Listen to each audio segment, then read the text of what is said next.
Hello, good morning! I'm your teacherpreneur coach Glenda, and for today's video, tuturuan ko naman kayo kung ano ba yung mga ginagawa ko, kaya napapansin nyo, ang dami ko mga postings na mga avail ko, ng mga retailers and even dealers. So ano ba yung mga steps na ginagawa ko sa pag-run ng ads? Take note po sa pag-run ng ads, para din siyang saturation. Yung saturation na ginagawa ng ibang tipician na pumupunta ng iba't ibang lugar at nag-aalok ng PPC load negosyo natin. So dito naman sa pag-run ng ads, siya ay saturation naman online. So dito sa pag-run ng ads, since online saturation siya at meron siyang bayad, si mismong Facebook po ang magpo-promote ng postings mo about PPC load negosyo. So i-distribute niya yan doon sa mga Facebook users na talagang naghahanap ng load negosyo. So doon niya ipapakita yan sa mga tao na talagang nagsa-search ng mga load negosyo.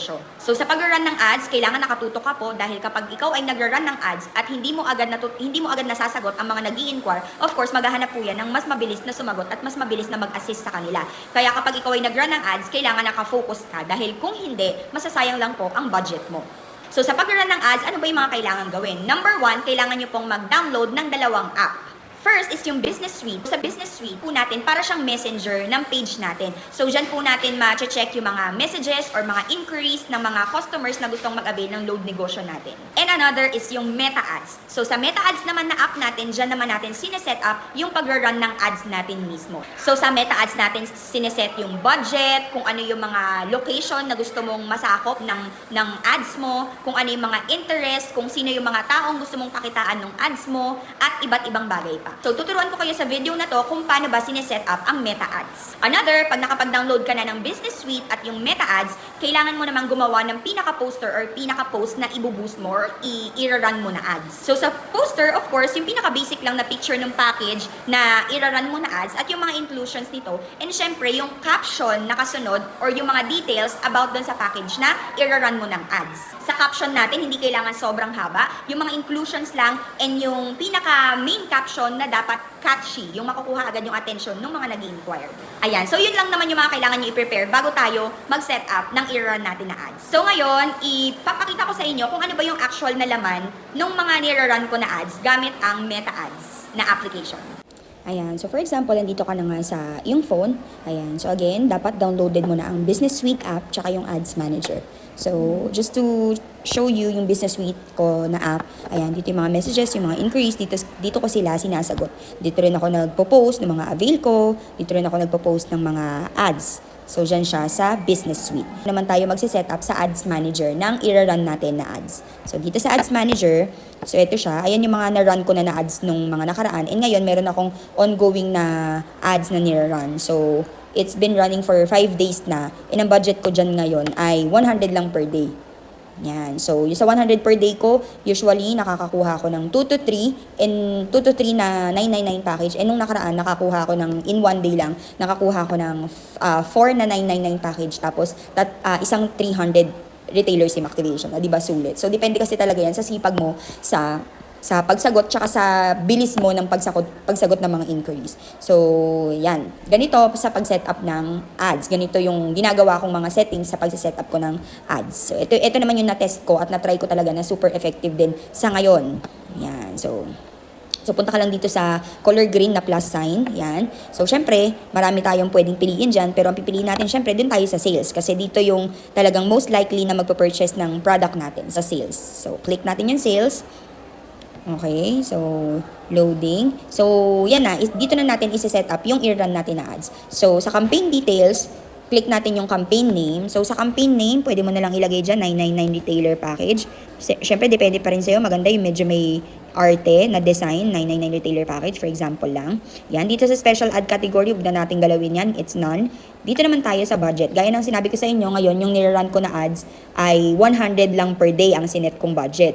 Pero again, kaya lang ako actually nag-run ng ad ay para lang maka-maintain ako ng account. Pero kung gusto mo talaga na mas maraming mapa-avail or gusto mo talagang mas malaki yung kitain mo, syempre, mas malaki yung budget na iset mo para mas marami yung avail sa'yo. So, for example, lagay natin 100 lang muna.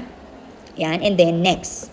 Yan. So, dito naman under ad set, yan, i-ano lang din natin yung ad set name. So, sabihin natin 999 retailer package lang din.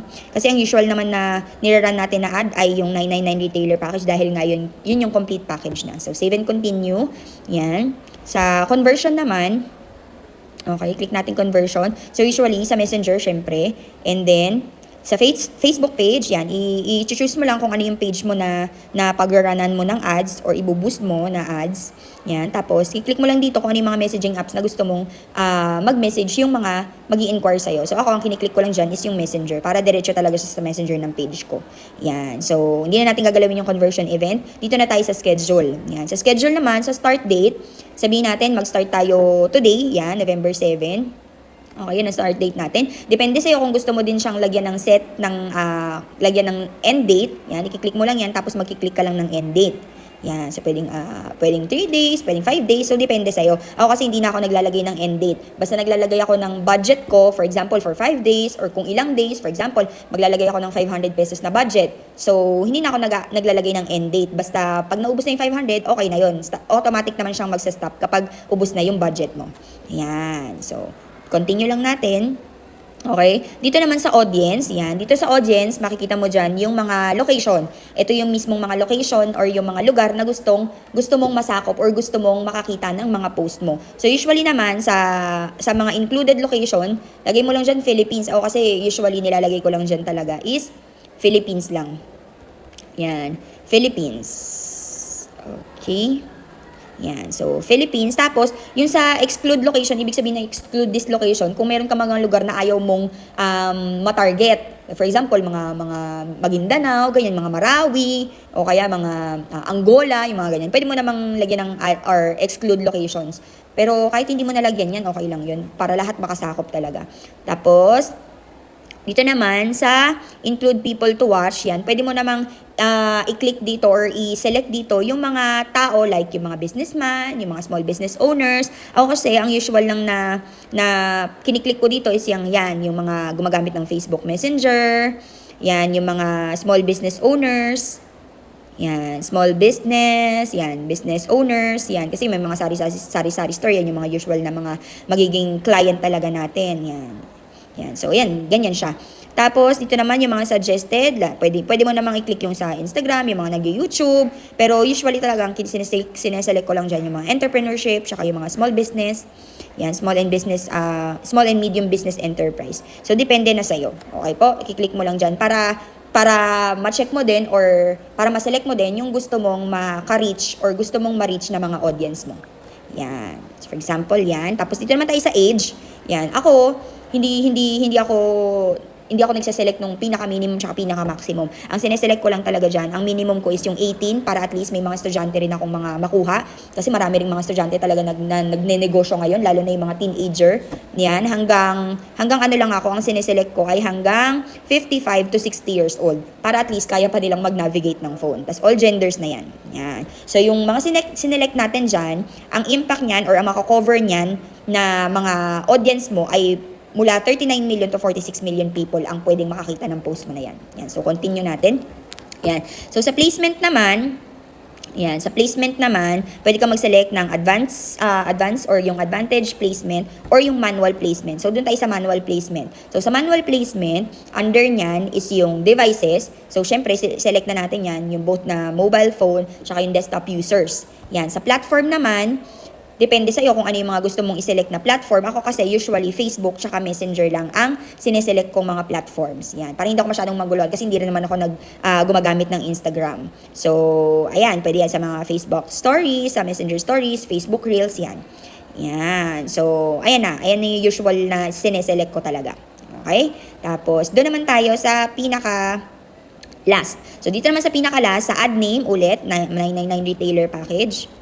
Yan, sabihin natin, ganyan. Pero depende sa inyo po kung ano po yung gusto nyong ipangalan ha, para mas mabilis nyo po makabisado yung ads ninyo. Para sa susunod na mag-run kayo ng ads, pwede nyo na lang i-rerun itong ginawa ninyong ads ngayon. So, dito naman sa identity, select mo lang kung ano yung page mo na i-run mo na ads. So, dun ako sa Glenda's TPC Load Negosyo. Okay, select lang natin yung Glenda's TPC Load Negosyo, tapos continue. Yan. Tapos dito naman sa ad setup, yan. Dito naman maglalagay tayo ng magse-select tayo ng kung single image ba or yung maraming image. Yan. Ako kasi ang usual na sineselect ko lang is yung single image lang. Yan. Mas simple, mas maganda para hindi masyadong naguguluhan or maraming tinitignan yung mga nag-i-inquire sa'yo. Tapos dito naman sa ad creative, yan. Ito naman yung pinaka-details ng iyong i-run na ads. So dito, nakaset na tayo sa single image. Yan, sa single image. Yan. So dito, pipili ka na ng image na ipopost mo. Yan. So pwede ka pumili sa page images, camera roll mo, sa add images. Ako kasi may mga naka-add na sa images ko. So select natin to. For example, yan. Ito yung usual na picture na ginagamit ko. Para andyan na lahat ng details din, tsaka mga inclusions. Yan. Tapos, dito naman sa headline. Okay. Ito yung usual na makikita nila agad sa headline sa post mo. So, meron akong pinipare yan. So, usually, ito yung ginagawa kong headline. Yan. Or, pwede namang 999 retailer package, free shipping. Yan. Pwede namang ganun. Para kasi, pag nakakita agad ng free shipping ang mga client or ang mga nagsuscroll sa Facebook, na agad sila, nauhook na agad sila. Dito naman sa primary text, dyan mo na ilalagay yung mga details ng package mo, like yung mga inclusion, kung free shipping ba siya, kung ano yung contact number. So, depende sa'yo. So, ako, ito ang pinaka-nilagay ko. Yan. Okay? Tapos sa message template naman, yan. Click natin, edit message template. Dito sa greeting, pwede mong i-customize to or pwede mong i-personalize. Ako, ang nakalagay is, "Hi, please let us know how we can help you." O kaya, what package do you want? Yung mga ganyan. So, ano yung first question na kapag nag-click sila ng send message ay kung ano yung matatanggap nila agad na message galing sa'yo. Meron naman din dito frequently asked questions like yung, can I learn more about your business? Can you tell me more about your ad? Is there anyone available to chat? Or pwede mo ding ilagay what are the available packages? Yan, what are the available packages? Yan. So, what are the shipping options? Yan. So, pwede mong gawin yun. Okay? So, yan. Ayan yung usual na makikita nila kapag nag-click sila ng send button sa profile or sa page mo. Yan agad yung lalabas sa ad nila or sa messenger nila sa page mo. Okay? Pwede mo rin namang hindi i-click yung frequently asked question. Ako kasi hindi ako nag-frequently asked question kasi gusto ko, ako mismo yung sumasagot sa client. Kasi minsan, kapag naramdaman nila na robot yung, yung AI ang sumasagot sa kanila, is hindi na sila nagpapatuloy. So, yan. So, yung call to action, select mo lang kung gusto mong shop na, kung gusto mong follow. Pero syempre, since ang gusto natin ay makakuha ng messages sa mga nag-i-inquire, dun tayo sa send message. Okay? Yan. So, continue lang natin. And then, yan. Name or partner. Edit lang natin to. Mas maikli daw. Mas iklian daw natin. Yan. So, sabihin natin 999 retailer package, free shipping. Retailer package, free shipping. For example, ganyan. Okay? So, review na natin. Ito na yung pinaka-itsura ng iyong ad. Yan. So, andyan yung mga details like yung budget, yung schedule, yung audience mo, yan yung identity, yung creatives mo. And the rest. So, kung okay ka na dyan sa sinet mong ads, pwede mo na siyang i-publish. Okay po? Yan. So, publish natin. Publishing campaign. Yan. So, mag-aantay na lang tayo na ma-approve siya at mag-run siya. Okay? Not now. Yan. So, ito yan. Yung nakalagay na new sa pangalawa. Ayan na siya. So, antayin na lang natin na mag-run yung ad na yan. Okay? So, that is the steps kung paano tayo mag-set up kung gusto nating mag-run ng ads. So, for example naman, since may mga client na ang gusto nila is yung mga mabilis mag-reply, yung ganyan, para mabilis ka makapag-reply, pwede ka nang mag-set ng mga automatic messages na pwede mo agad i-send sa mga client mo. For example, dito ka sa inbox. Punta ka sa inbox. For example, ito, yung may mga stars na yan yung may mga nag-avail sa akin. And for example, dito, ayan. Ayan, yung mga sinesend ko na mga ganyan, yan yung mga mahahaba na yan, yan yung mga naka-save replies ko na. Para kapag nagtanong siya, automatic, isisend ko na lang yung reply ko sa kanya. So, paano ba mag-save ng mga replies na mga automatic na isisend mo na lang? Punta ka dito sa plus sign, dito sa lower left. Yan. Tapos, ayan yung mga saved replies ko na ginawa. Para automatic, kapag may tanong sila, pwede ko na lang i-select dito at send na kaagad. Hindi yung mag-chat pa ako ng mahaba. Para mabilis lang ako makapag-reply. So, punta lang tayo dito sa create. Yan. For example, ang tanong niya is, free shipping ba? Free shipping ba? Yan. So, pwede natin ilagay dyan dito sa enter your message. Ito yung pinaka-i-reply, magiging reply mo sa kanya. Yes, free COD shipping po tayo nationwide. Via JNT or LBC. Yan. So, pag ganyan ang nilagay mo, isa-save mo lang. So, kapag nagtanong siya ng free shipping ba, Yan, sabi natin free shipping ba? Kapag nag-send ka sa kanya, ito yung magiging reply mo. Yes, free COD shipping po tayo nationwide via JNT or LBC. Isa-save mo lang yan. Yan, kapag nagtanong siya ng free shipping ba, ang gagawin mo lang, i-click mo lang yon. Yan o, yes, free shipping po tayo nationwide. So, isa-send mo lang yan sa kanya.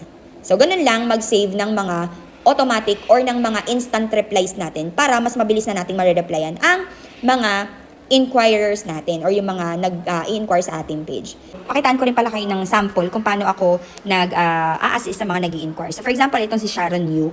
Yan. So, ang unang message niya sa akin ay how. Ayan. So, automatic, since meron ako mga save replies, automatic na sinesend ko pag nag-how is ito, yung may preferred package ka na po, tapos sisendan ko siya ng package ng retailer tsaka dealer para at least may pagpipilian siya. Kaya usually, nakakapag-pa-avail din ako ng dealer package talaga. Kasi kapag nakita nila na yung dealer package, mako-curious sila kung ano din yung dealer package. So, this one, ayan, nung sinend ko sa kanya yung mga packages, medyo hindi siya nag-reply agad. Kaya, finallow upan ko pa siya ng avail ka po, sakto may shipping po ako today. Alam mo yun, para ma-urgent siya na mag-avail din. So, nag-reply na siya ng mga 3 p.m. after 1 hour. Sabi niya, opo, 999 lang muna.